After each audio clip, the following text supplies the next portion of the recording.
Hello and welcome. You're watching Beyond World is One. My name is Mohammed Saleh and these are the headlines.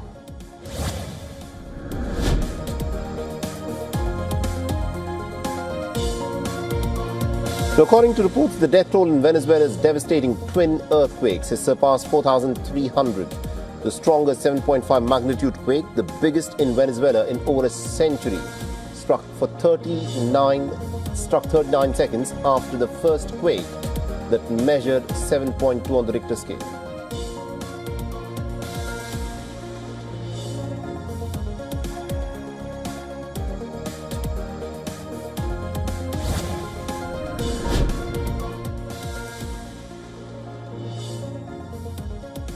And the Indian Prime Minister departs for India after concluding his historic visit to New Zealand. Prime Minister Modi was seen off at the airport by New Zealand's Prime Minister Christopher Luxon in a special farewell gesture.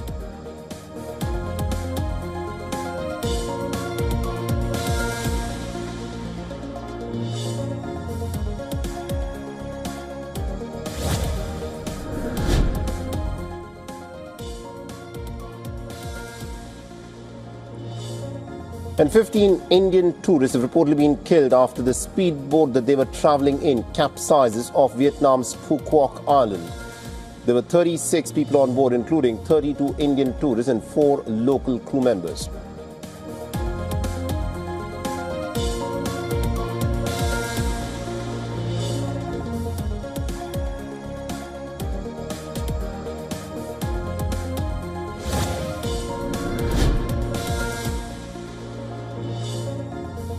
The typhoon Bavi makes landfall in China's eastern province of Zhejiang. Bavi previously brought strong winds and rains to Japan's southern islands and Taiwan. The Chinese authorities evacuated nearly about 2 million people and issued high alerts.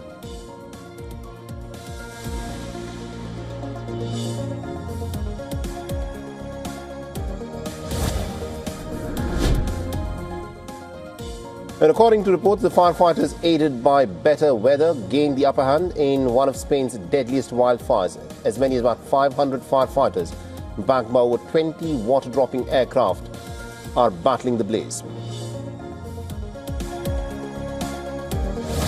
Now, Europe's climate alarm is getting louder. A deadly wildfire has ripped through southern Spain, while one of France's most iconic rivers is shrinking.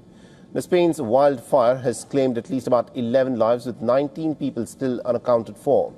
So as emergency teams battle the flames across the border, the Loire has now turned into a vast sandbank, exposing the scale of Europe's relentless heat. Take a look at these images.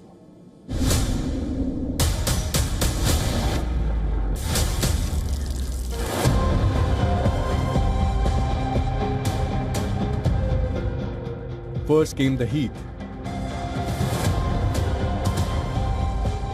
Then the land began to surrender.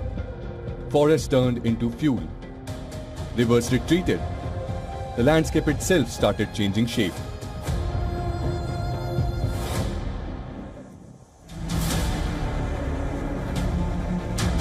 Southern Europe is once again confronting the reality of a climate pushed to extremes, where soaring temperatures are no longer isolated events but part of a wider pattern.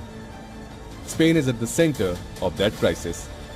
A deadly wildfire continues to burn through the province of Almeria, forcing residents to flee as firefighters struggle to contain fast-moving flames driven by intense heat, dry vegetation and shifting winds. My granddaughter was crying. It was terrible. I almost cried because I had already lived it, and it's a terrible experience, especially because there are elderly people who have a hard time leaving their homes. Authorities have launched an investigation into what triggered the blaze, which is one of Spain's worst wildfire disasters in recent years.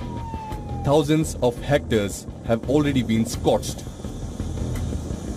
It appears it may have originated from a power line, and initially, with firefighters responding as it was a verge fire, it ended up spreading very quickly, with very, very strong winds, and all of this at an extraordinary speed. The crisis does not end at Spain's borders. In France, the Loire, the country's longest river has dramatically receded during an intense spell of heat. Large stretches that normally carry flowing water have been reduced to expose sandbanks, creating scenes more commonly associated with drought-stricken deserts than Western Europe. Experts say prolonged high temperatures, reduced rainfall, and increased evaporation have combined to push water levels sharply lower. The shrinking river is disrupting ecosystems, affecting navigation and raising fresh concerns over water security. Scientists have repeatedly warned that climate change is making extreme weather more frequent and more intense across Europe.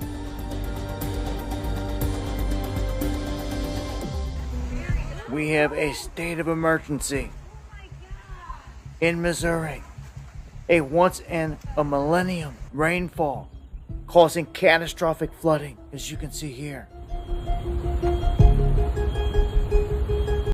You can see campers here at the Franklin Floats campground in Lesterville being forced to get on top of vehicles, on top of buildings, whatever they can, because the flood water's inundating the entire place.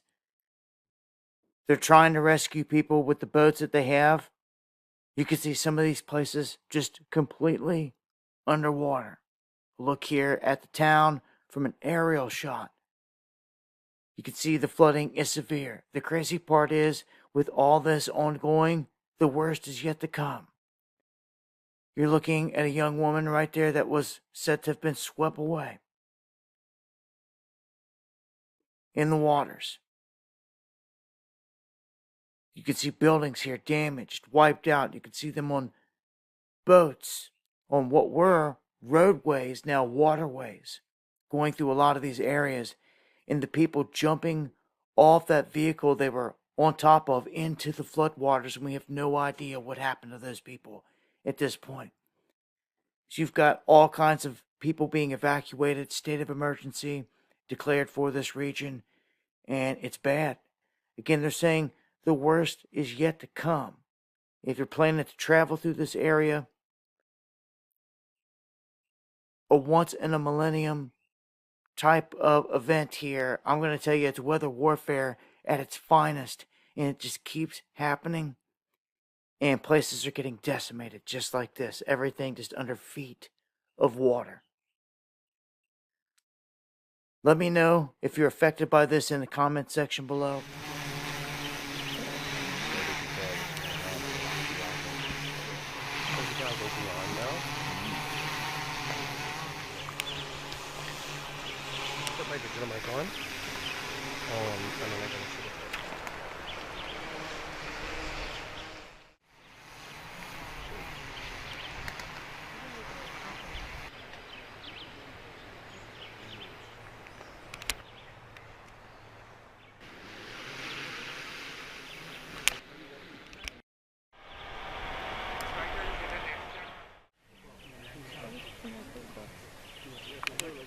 Cases of a disease caused by a microscopic parasite are growing, and health officials still haven't found the exact source of the outbreak.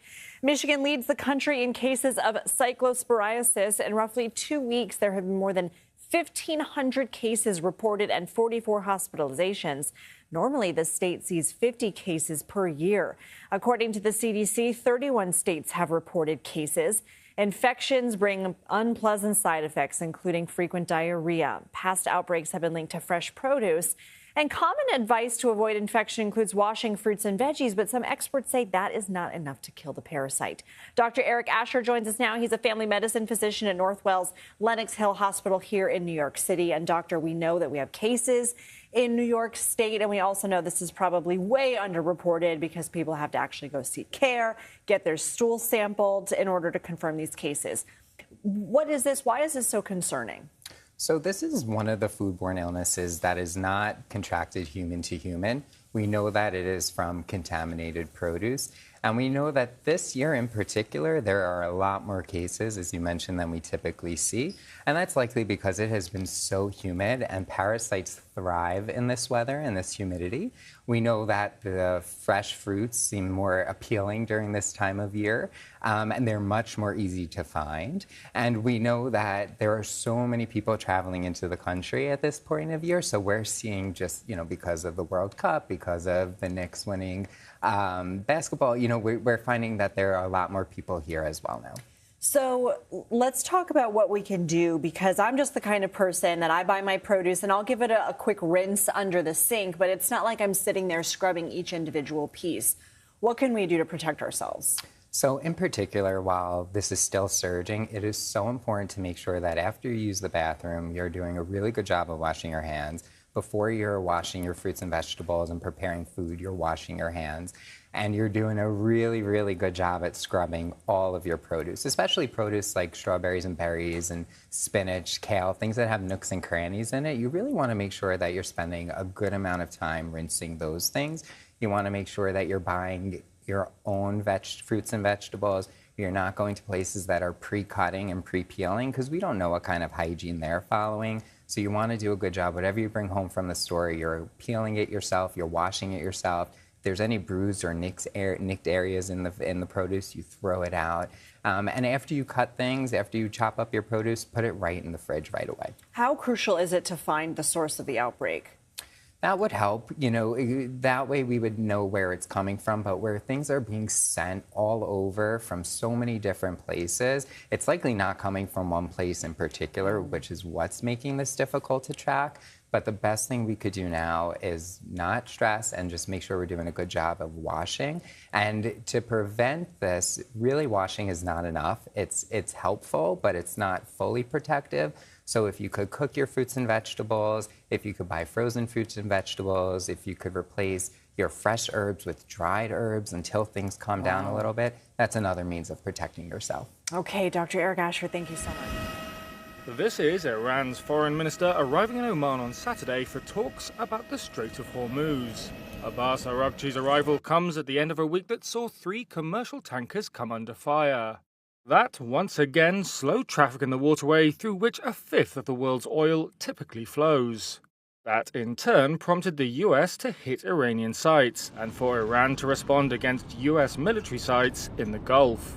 This tit-for-tat needs to stop, right? US President Donald Trump has also declared an end to the ceasefire reached between the two sides. The interim deal was meant to pave the way to the end of a conflict now in its 5th month that has killed thousands, throttled worldwide energy supplies, and raised fears of a global economic downturn. They're a little bit out of control, but they want to make a deal. Badly. So what do the two sides want? During the war, Iran has largely taken control of the strait. The US is demanding that Iran publicly state that it will stop attacks on ships, according to senior US officials on Friday. Washington also wants lanes open, they said, with no tolls through the waterway. For Iran, it is an issue of maintaining control. One senior Iranian source described Hormuz as Iran's golden weapon and said the view in top circles is that no rational country could give up such an important point of leverage.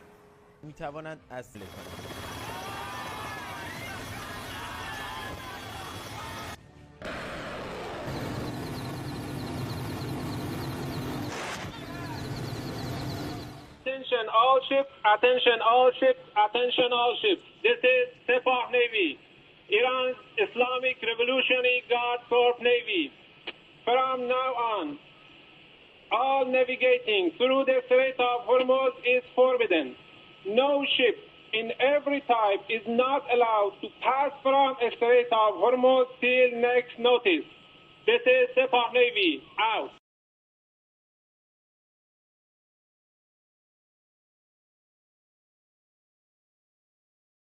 Motor Vessel Tosca, vacate your engine room.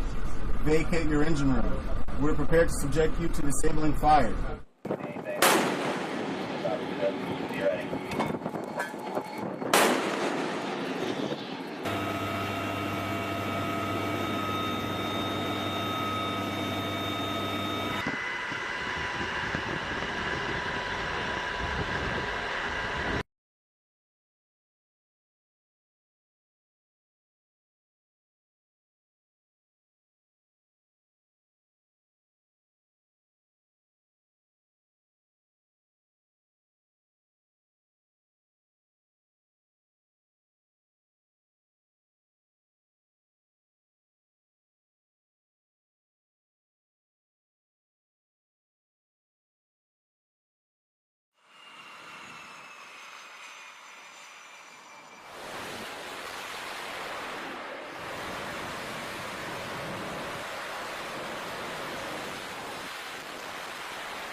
Yes.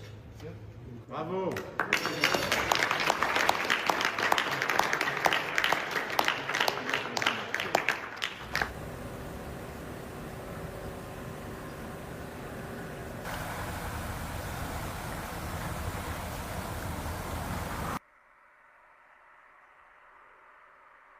Tonight, Iran's new supreme leader vowing revenge for his father's killing must certainly be carried out. Mujtaba Khamenei issuing his sharpest warning yet in a funeral message reported by Iranian state media. He has not been seen since he was severely injured when the war began.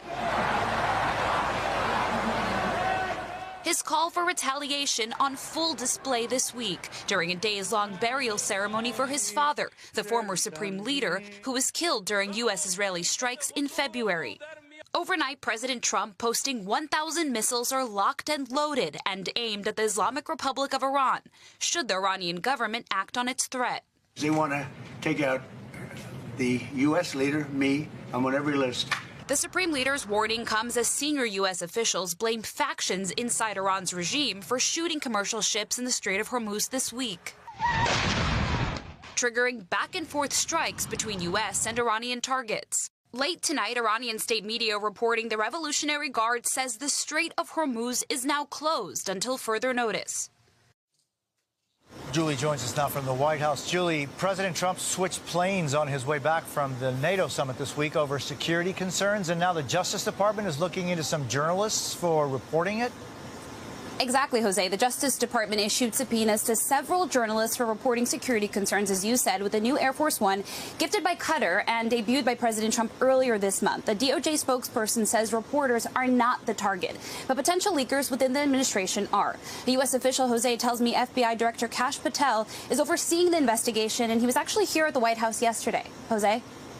Julie Sirkin at the White House. Thank you. All right, guys, this one pretty wild, as Trump is saying that if he's assassinated, to bomb Iran at levels never seen before. The details of this and some of the little things that go with it are kind of striking. He goes on to say in this New York Times interview that he's left instructions in case anything happens to him. Now, this is timed out with what is said to be Israel dropping in his ear that Iran wants to assassinate him and they got fresh intel. Now, Trump himself responds to this and says, no, what they got is not new, it's old. But he's been on their kill list for a long time and it's not going away anytime soon. Okay? Again, Israel saying they shared new intelligence with the U.S. indicating this new plot to try to get him. Well, when he was in Turkey, he says, so far, I guess I've been a little bit lucky, but maybe that luck doesn't last very long. So that was an odd comment to make. Maybe it doesn't last very long. The Simpsons and other things have predicted his assassination. And of course, we've seen Butler and all the other crap leading up to this. But he seemed to downplay, if not outright deny, the Israeli intelligence. His exact words again were no. He clarified that they're old and that he's been number one for a long time. He ended the phrase by saying something that stands out big time to me. I hope you will miss me. The combination of all these things, knowing how staged things are, period.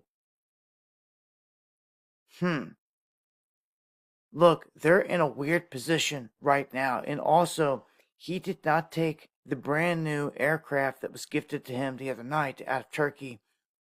They instead went with the old one. And all the talk was assassination fears in all this. So, what I know at this point is that he's making these comments left and right. And he's dropped a plan here, orders, that if anything does happen to him, they're going to drop bombs on Iran like you've never seen before. this has some dropping memes over there like, man, you know the Mossad's sitting right around the corner. Just like this. Man, I tell you what. Something, it seems, is about to pop off. We're in the middle of a war here, and there's no peace talk going on at all. And this is going to affect everybody. I've said it time and time again, but just so you know, these orders have been given. I'll leave a link with more information. Join me for the live show.